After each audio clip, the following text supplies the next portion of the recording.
আগামী ফেব্রুয়ারিতে অবাধ, সুষ্ঠু এবং শান্তিপূর্ণ নির্বাচনের প্রতিশ্রুতি পুনর্ব্যক্ত করেছেন প্রধান উপদেষ্টা।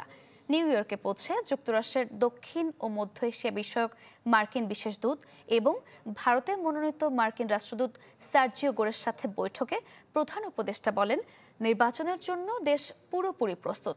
এছাড়া জাতিসংঘ সদর দপ্তরে আন্তর্জাতিক মুদ্রা তহবিল IMF এর ব্যবস্থাপনা পরিচালক ক্রিস্টালিনা জর্জিয়েভার সাথে সাক্ষাৎ হয় ডক্টর মোহাম্মদ ইউনুসের। Furniture just smarter, JMG furniture.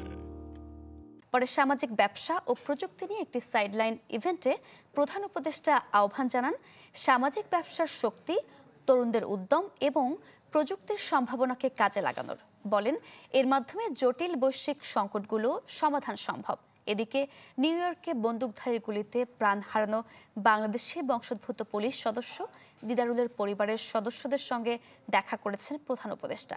এ সময় তাদের সমবেদনা জানান তিনি।